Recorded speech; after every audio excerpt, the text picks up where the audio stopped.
В июле есть ровно 6 дней, когда буквально одно прикосновение к растениям может погубить весь урожай. Главное внимание на новолуние, это 12 и 13 июля, ну и на полнолуние в конце месяца. Поймите, для растений это время колоссального стресса, а вот периоды до и после этих дат самые продуктивные.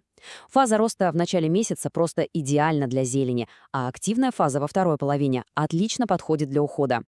Чтобы труд на земле приносил реальную пользу, нужно знать универсальные рабочие окна. Смотрите, с 3 по 9 июля– это лучшее время для посадок и активного ухода. Второе большое окно– с 15 по 22. В эти дни разрешены почти любые садовые работы. А вот в самом конце месяца допускается только легкий уход. Точные запретные дни пока держим в уме. А сейчас давайте пройдемся по конкретным культурам. Начнем, пожалуй, с самого популярного. Июль – традиционное время сбора озимого чеснока и подготовки лука. И вот тут работают очень строгие правила. Нарушите их, и зимой ваш урожай просто сгниет. Итак, выкапывать чеснок нужно с 5 по 9, ну или с 18 по 22 июля. Главное условие здесь – сухая погода. Прошли дожди? Просто подождите 2-3 дня. Полив лука мы полностью прекращаем с 5 по 7 июля. А идеальное время для его уборки – это 20 числа. После выкопки обязательно просушите все под навесом от 5 до 10 дней. И помните, запретные дни строго обходим стороной.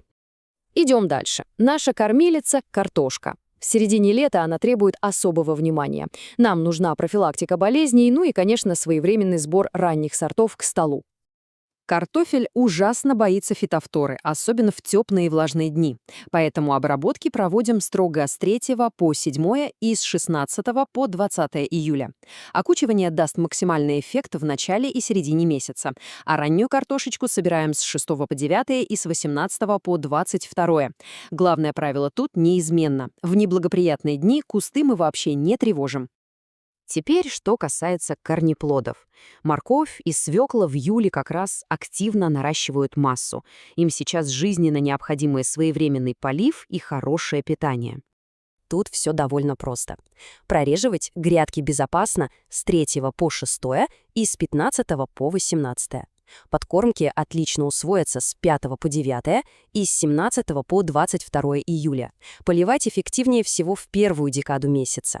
И вот вам первое строгое предупреждение. С 11 по 13 число к грядкам с лейкой подходить категорически нельзя.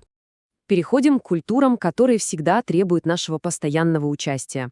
Капуста в открытом грунте и томаты в теплицах забирают много сил, да и вообще любят строгую дисциплину.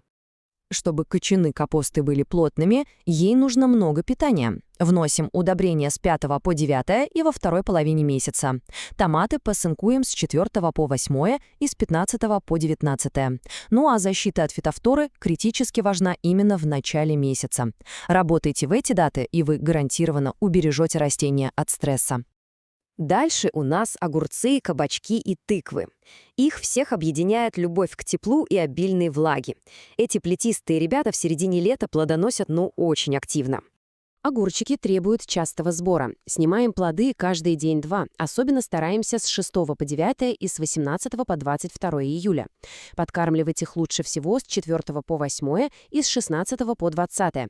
Кабачки и тыквы кормим по похожему графику. И очень важный момент. Прищипнуть плети тыквы нужно успеть в довольно узкое окно с 6 по 8 июля. Конечно, наш участок – это ведь не только овощи. Летний посев зелени даст нам свежий урожай к осени, но а цветники тоже требуют грамотного обновления и заботы о луковицах. Свежий укроп, салаты и петрушку надежнее всего сеять в 2 этапа – в начале месяца и с 15 по 20. Для цветов июль – это время выкапывать отцветшие луковичные, вроде тюльпанов и нарциссов. Идеальные дни для этого с 5 по 9. Пересадку многолетников планируйте на вторую половину месяца. Только помните, середина июля строго закрыта для абсолютно любых манипуляций с корнями. Ни в коем случае не забываем про фруктовый сад. Плодовые деревья и кустарники именно сейчас закладывают урожай будущего года. Им нужна наша надежная защита. С клубникой все предельно ясно. Усы обрезаем в самом начале месяца, с 3 по 7. Смородину и малину приводим в порядок чуть позже, с 6 по 9. В саду яблони и груши обязательно обрабатываем от вредителей с 3 по 7 июля, а косточковые культуры защищаем от гнилей с 5 по 9. Соблюдайте эти даты, и деревья восстановятся очень быстро. Ну вот мы и добрались до главной тайны месяца. Цифра 6. Именно столько дней в июле категорически не подходит ни для каких садовых работ. Проигнорируйте их и останетесь с пустой кладовой. Обязательно запомните, а лучше запишите эти опасные дни. С 11 по 13 июля – это тяжелый период новолуния, а с 26 по 29 – полнолуние. В эти дни действует строгий запрет на любые посадки. Нельзя трогать корни или заниматься черенкованием. Что можно? Разрешается только прополка, уборка мусора и самое легкое рыхление. Абсолютно все остальное под строгим запретом.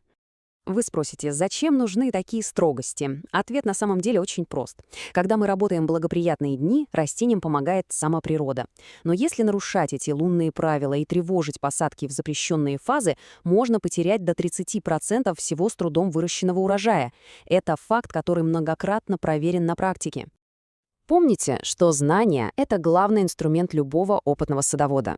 Если у вас появились вопросы по датам или конкретным культурам, смело задавайте их в комментариях ниже. Каждый комментарий мы внимательно читаем и на каждый обязательно даем подробный ответ. Также призываю вас посмотреть другие видео на нашем канале, там много полезного. Все нужные ссылки ждут вас в описании и комментариях к видео. Желаю, чтобы ваш сад всегда радовал вас богатым урожаем. Вопрос первый.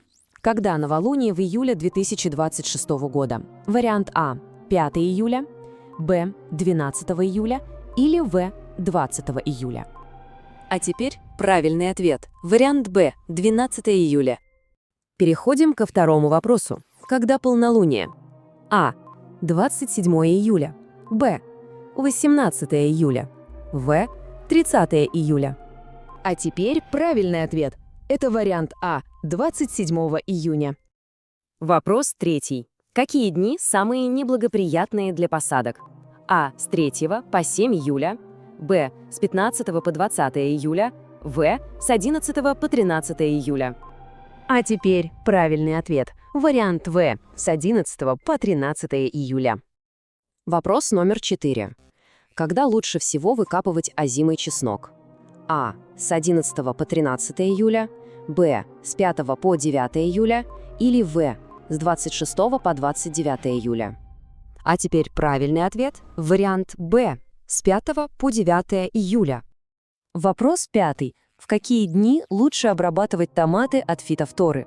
А – с 3 по 7 июля, Б – с 11 по 13 июля, В – с 27 по 29 июля. А теперь правильный ответ. Вариант А – с 3 по 7 июля.